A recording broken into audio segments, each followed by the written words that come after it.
This court has been attempting, frankly, all day to get through the reading of jury instructions, to get to the point where the parties make their closing arguments, and ultimately to put this case in the jury's hands. It has been challenging. It has been met by resistance from Mr. Brooks. I would once again describe it as being stubbornly defiant, although at times he may wait for me to make my ruling. He continues to not respect the fact that a ruling has been made, and he wants to argue and re-argue and re-argue points that this court has already gone over. Imagine what it must be like for a judge with a prosecution team, a pro se litigant, a full jury, a full audience, trying to get through jury instructions. Attempt after attempt fails because the pro se defendant interrupts, shouts, rolls his eyes, raises ridiculous objections ad nauseum. How's it going, everyone? You're watching Sight Sounds Flavors on YouTube, sightsoundsflavors.com. If at any point in time you like this video, please smash that like button. Please subscribe to the channel, ring the bell for notifications so you won't miss a single video, and please leave a comment down below. By the way, guys, Happy New Year, Happy 2024. Many, many blessings and victories to you and your loved ones. Now imagine what it must be like to go through that. Because I'm sure a lot of judges do, and a lot of prosecution teams have to endure it. I mean, trial can be a very, very unpleasant place, obviously. And it just goes to show you the wherewithal and the patience of Judge Dorow, who, by the way, I give a 97% to. And I will continue saying I give a 97% to because I happen to think that's a really good score. That's only 3 points shy of a perfect. So, I mean, people are going to say, you know, you're hating on Judge Dorow. I would say that I think that's preposterous. But some critics would say 35 minutes is way too long. It's 34 minutes longer than 1 minute. You know what I mean? A lot of people would say, look, after a minute or two, you know, you can basically gag him. I mean, I know that that's a very unsightly, very backward concept, especially in a highly televised trial. But constantly sending him to another courtroom really didn't work. And trying to reason with him clearly didn't work because 35 minutes, he would, you know, interrupt, say things that, quite frankly, had the judge have to give the jury special instructions or admonish the jury not to listen, like jury nullification, which they have the power to do, but he doesn't have the power to tell them they can do it. And so it just really, honestly, I think, made a lot of people very upset. And I think that's part of the reason why this trial is so continuously watched by a very large segment, a growing segment. You know, that's the other funny thing, is that the segment of YouTubing, viewing people that are like sort of getting into this trial is not subsiding. It's not diminishing. It's not waning away. It's actually growing. A lot of people didn't even know this trial happened. A lot of people didn't even know that this event happened. And so they're learning about it, but at the same time, they're becoming addicted to this trial. And more so to videos like mine than just watching straight trial footage. Because again, you can get very, you know, bored if you watch straight trial footage. Like, for example, if you watch 35 minutes of the judge trying to issue a jury instruction and Darrell stopping her. Now, some might argue that those antics are part of what makes the trial so exciting to watch. But I would say that you have other points where there's, you know, 10 minutes at a time of just complete silence. Darrell shuffling through papers, the microphones maybe aren't on. You know, maybe, you know, prosecution team is having a sidebar. Maybe the judge isn't even in chambers. Maybe the jury isn't in chambers. Maybe, you know, court staff need a minute to do whatever. You know what I mean? Maybe the court reporter needs a minute to do whatever. So it's like, but the thing is, like, the cameras don't stop rolling. So a lot of people just don't have the patience to just sit through that. And a lot of people don't have YouTube Premium, so they can't toggle forward and backwards. There's ads in the middle, and there's, things that just make it, an unpleasant viewing experience. People in the here and now, they want to see the clips that really are interesting and thought-provoking, and they want to leave comments based on those.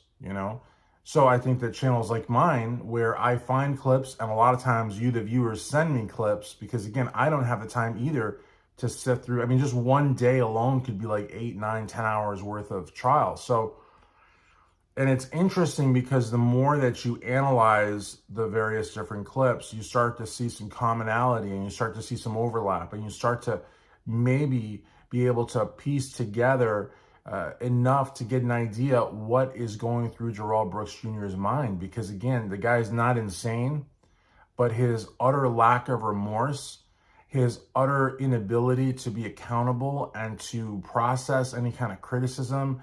I mean, this guy's a textbook narcissist up and down every day. And just the fact that he isn't even able to act like he cares is mind-boggling, to use a term of his. And people just cannot wrap their heads around it. I mean, it's one thing to have committed this heinous crime. It's another to be confronted by your victims, by people that you actually hurt directly, and then to be confronted by the loved ones and the survivors. I mean, you've got people that he actually hurt that are alive, people that he killed whose survivors, family members, significant others, children came to testify. And then you have the greater community, and you have, law enforcement officers that interviewed him during different stages of the case, even before it was a case, like in the police interrogation rooms. You have prosecution staff. You have jurors. I mean, even the jurors weren't exempt from his attacks. I mean, the juror that he thought that he recognized, he went after that juror. And we saw a lot of it with the Reddit, because with the Reddit, he was convinced that somebody within the court, within the chambers, was leaking information out to these hackers or to these trolls or whatever. And he didn't understand the concept of Reddit, and he didn't understand just how televised the trial was. I mean, there are people that watched every second of it, much like they probably watched every second of the OJ trial, every second of the guy from Beretta's trial. I mean, the thing is, if the trial is televised, there's no shortage of people that are watching it, second by second. They won't even get up to use the bathroom. So again, it's just one of those things where he didn't understand the concept of Reddit, and so he thought that this was some big conspiracy against him, and he really thought that he was going to get a mistrial as a result of that. And what's crazy is that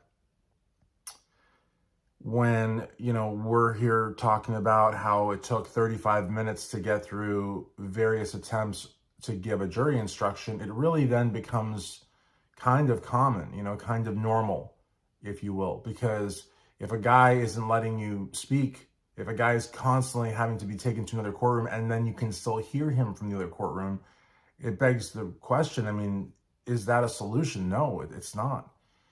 But then, I feel that for me, that's why the judge doesn't get 100%. And to a lot of people, she gets a lot less than a 97. I mean, so some people say she gets like a C, which I think is preposterous given how hard she worked and what a great job she did. But I will say, though, that a lot of people, and I do agree with this, and maybe you do and maybe you don't, but if Sue Opper had been the judge, or even Zach Witchow had been the judge, it would have been a completely different trial. A completely different trial. Because of the fact that they would not have put up with anything like Judge Dorow did. But then again, maybe they would have. We don't know.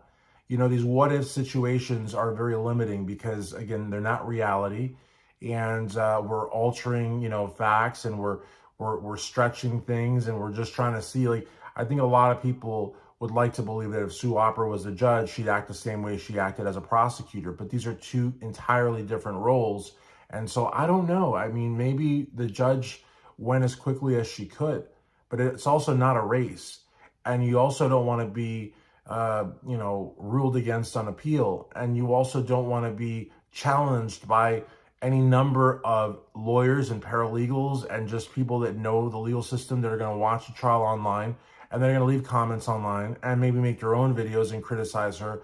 So there's a tremendous amount of accountability that needs to be there. And I think that it would be there with or without the cameras, but I think the cameras raise the stakes all that much more. So again, I'm curious what you think. Did she waste too much time? Was this part of the normal that was the Darrell Brooks trial? Is 35 minutes for jury instructions too much? Not to actually give the instruction, but to be able to get the instructions out. And I look forward to your comments. Again, I hope that you smash that like button. I hope that you subscribe to the channel. Ring that bell for notifications. There's also a button that appears down below, and you can actually click that button. It won't stop the video. It won't send you somewhere else. It's very convenient. And I also invite you to check out everythingelsechannel.com. That's all you got to do is put in everythingelsechannel.com, hit enter. It'll take you to the Everything Else channel on YouTube, where I talk a lot more about the Darrell Brooks trial. And here at Sight Sounds Flavors, of course, we also talk about music. We talk about food. We travel. I will be going to El Salvador later this month. That's a country that's been completely revamped. The president there, Nayib Bukele, has totally wiped out the two most violent gangs that not only terrorize El Salvador, but also terrorize the United States and Canada and Mexico. I mean, they're just like really, really bad dudes. And now he's made El Salvador one of the safest countries in Latin America. And you got people from Europe and Asia, Africa, and Australia all over the United States saying, look what this guy was able to do. He's kind of like the Rudy Giuliani of El Salvador. And don't think of the Rudy Giuliani with all the Trump lawsuits and all that.